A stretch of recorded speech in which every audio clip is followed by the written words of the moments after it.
In this section, we're going to look at equilibrium, velocity, acceleration, as well as speed. In this section, we're going to look at equilibrium of moving things, explain equilibrium of forces and frictional forces, and also calculating speed, velocity, and acceleration. Let's have a look at forces in equilibrium. This means net force acting on an object is zero, and the object is not accelerating. Two things can be true. Either the object is not moving at all, or the object is moving with a constant speed. For example, the book resting on the table, the net force is zero there. Think about it. I thought it's also wise to give you yet another example in terms of calculating net force. Here I decided to use a diagram to further explain that. In the first instance, as you can see, there is 5 Newton and 5 Newton, and these forces is being applied in the same direction. Then you add this in order to get 10. And then the second one, the second block, you can see there are two opposing forces there. And actually, when you subtract, that's when you get 0 net force. That means it's 5 minus 5. Then you move on to the next one where you subtract 5 minus 10 newtons. Then you get the 5 on the other side, which will be negative 5, all based and defined by the direction of the force. In this case, movement of the aeroplane is characterized by Newton's first law. What I want you to do is to draw the different forces acting on the aeroplane. This is the solution to the previous slide, showing different forces being experienced by an aeroplane traveling. Now let's look at force of friction. And remember, friction is the force that opposes motion of an object, and it is experienced in liquids, solid, and gases. First of all, let's look at liquids. I'm going to give you an example. For liquids, let's say a boat is moving in water.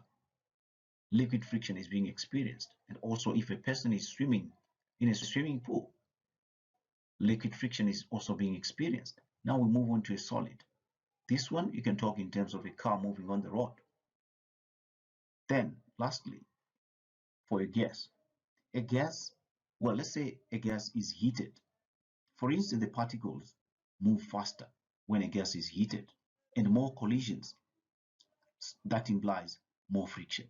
And also for a cooled gas, particles move slower and fewer collisions, so less friction. And also you can explain in terms of viscosity.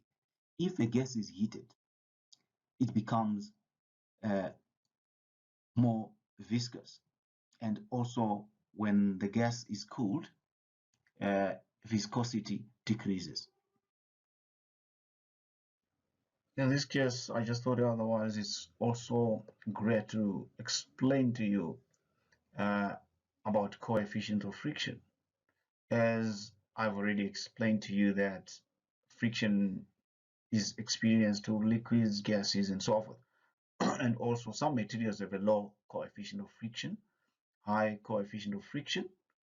And what you need to know is coefficient of friction is a ratio between the friction force and the normal force, and which gives us the formula, which you can see in red here.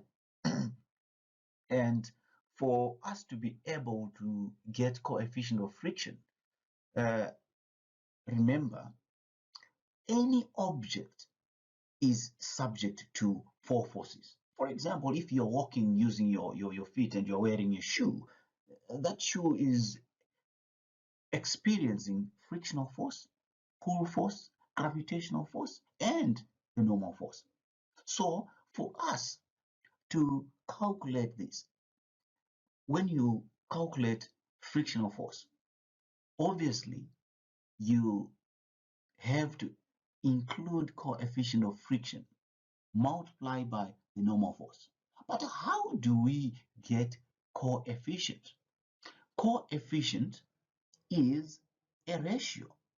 How do we get that ratio? The ratio is frictional force divided by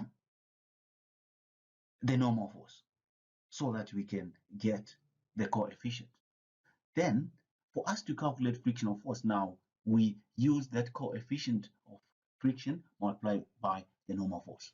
Then, that's it. And as it is a ratio, it does not have a unit. That's what you have to remember all the time. For the meantime, I just only want to introduce to you the formula of how do we calculate momentum, which is mass multiplied by velocity. Let's have a look at how we calculate speed. General formula of calculating speed is distance divided by time. For example, my dad traveled to the park and the park was 120 kilometers away. He traveled this distance within 2 hours. Now, how do we calculate the speed? We say distance divided by time, where the distance which was covered by my dad was 120 kilometers. And we divide that by the time taken, which is 2 hours. And as we divide that, we will get 60 kilometers per hour. Remember the unit which we'll be dealing with. For this instance, speed is measured in kilometers per hour. Kilometers per hour being the unit of speed. Now it's your turn. Speed challenge. Try to find speed of these two different scenarios. All the best. Here are the answers of our previous two problems. I believe you got them right. Let's have a look at the interpretation of the velocity time graph. Velocity is the rate of change of displacement of an object when moving between 2 points. What is displacement? Displacement is an object's change in position, only measuring from its starting position to the final position. Let's look at this graph, for instance.